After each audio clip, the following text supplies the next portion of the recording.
Shaboy say, stay tuned. There's a Gavaldiga podcast. Rabbi Steve Geller does a Gavaldiga Zach, and that'll be coming out this week. Torah Giants on Chumash. Shalom Avrach, and welcome to the weekly piece on the parsha from Torah Giants on Chumash, written by Rabbi Yisroel Goodman, the Rabbi Emeritus of Yonasan Rockaway. Sit back and enjoy. Welcome to Torah Giants on Chumash. I'm Steve Geller. Rabbi Goodman has another very special treat today as he brings us more of the magic of sefer Dorshei Reshumos by Rabbi Yisroel Yosef Taub. It deals with King Shaul's son Yonasan, but let's remind ourselves who Yonasan was and what he was known for.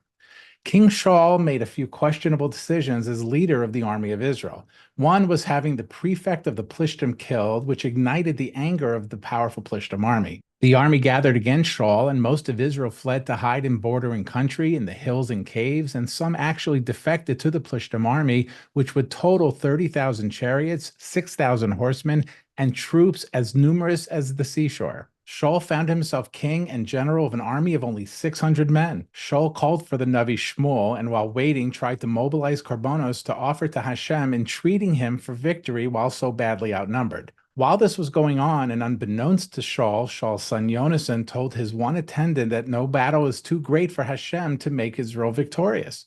So Yonasan and his one servant snuck into the Plishtim army's outer edge, and they killed about 20 men who were at the outpost.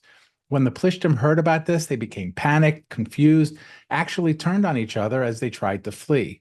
Israel prevailed. The people in hiding came back to help. The defectors to the Plishtim army returned to Shaul. But this miraculous victory was due to the great bitachon and bravery of Yonasan ben Shaul. Later, another famous Yonasan moment was when his father Shaul ordered him to kill David. Yonasan loved David, and instead of killing him, made sure to help him escape. Just a lot of very positive episodes in Sefer Shmuel for Yonasan ben Shaul. These were just a couple of the questionable decisions King Shaul made that ultimately led to his kingship being cut down, ultimately taken over by David. The Gemara in Moed Katan, in fact, tells us that Yonasan was indeed most righteous, that he was the Av Beis Din, the father or head of the Israeli Supreme Court. Of course, Shaul and Yonasan were from the tribe of Binyamin, and this week in our parsha, we see that the Nasi, or prince from the tribe of Binyamin, is named Avidan ben Gidoni. Rav Taub is going to read into Avidan ben Gidoni and tell us that Avidan has the roots of the term Av Beis Din. So we have the representative of the tribe of Binyamin, the tribe of Shaul and Yonasan. We have the name of that representative, Avidan, suggesting Yonasan's position as Av Beis Din. Can we find any other clues to Yonasan in our parsha? Avidan is Avidan ben Gidoni. The root for Gidoni is Geda, meaning cut down. The Or HaChaim claims that this name hints to Shaul, whose kingdom was cut down. So look how beautiful. We have the Nasi of Binyamin in our parsha suggesting multiple times that it's referencing Yonasan ben Shaul, the hero of wars for Israel, the person who saved David from Shaul's wrath, all in our parsha, in a Torah that was written 1,000 years before Shaul and Yonasan lived. But we're talking about Rabbi Yisroel Yosef Taub and his incredible sefer Dorshei Reshumos, so you know there's more. Wouldn't it be amazing if we found Yonasan right here in our parsha?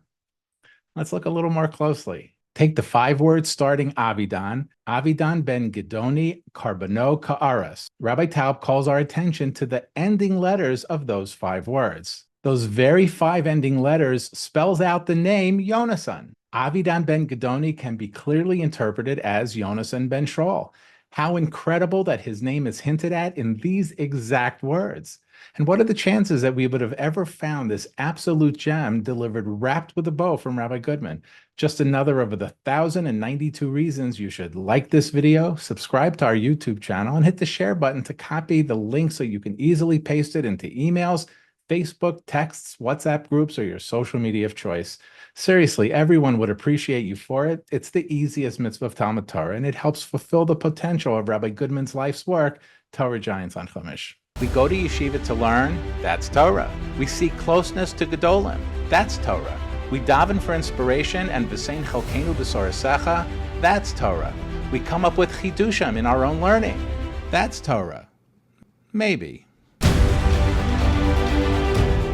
Share your chidushim. Send your original Torah pieces to torahmaybe@gmail.com or email that address for more information. Also visit www.youtube.com/@torahmaybe.